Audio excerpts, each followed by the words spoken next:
Most music videos do not use narrative videos. They sort of mainly focus on the band and show off the band. But we sort of did both. We have a narrative story, and we have a band, which I feel will draw the audience in better. I think by filming, we were filming in a rural setting, and I think by doing this, it drew the audience in better, because it's an uncommon feature. Most videos are shot in either inside with flashing lights or in an urban setting, for example. Whereas ours is outside, and it's more interesting for the viewer. For a music video, we've used many camera angles. I feel this is a very common but very important convention. Some of the camera angles we used are long shots, close-ups, and a lot of pans.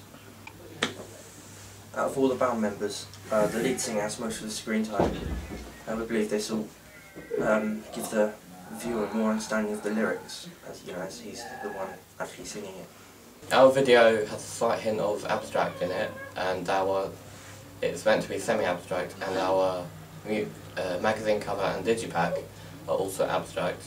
And the picture on the magazine and digipack cover are part of the video. It's a still of the band playing in the chorus, and there are 7 letters in soul wax, so we chose to have 7 brightly coloured letters for that.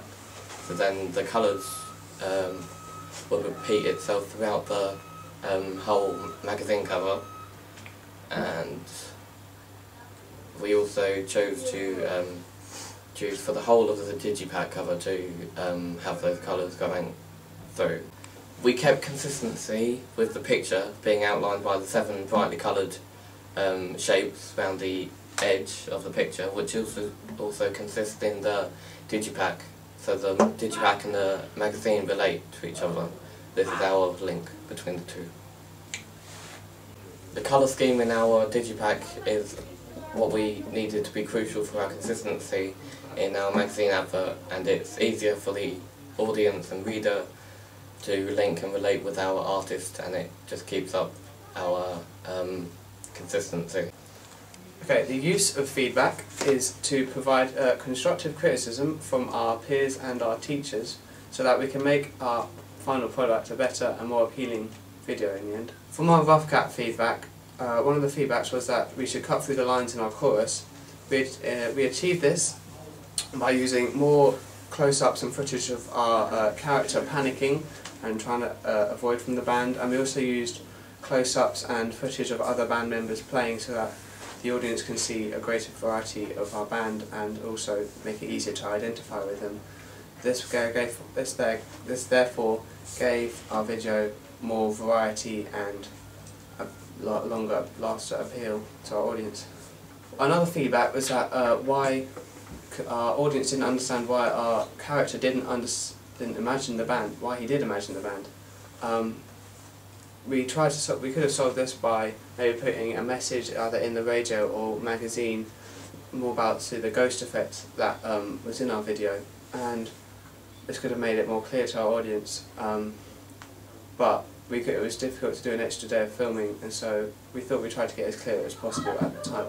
One positive feedback we got was that the band could actually play the song, which our audience thought was good.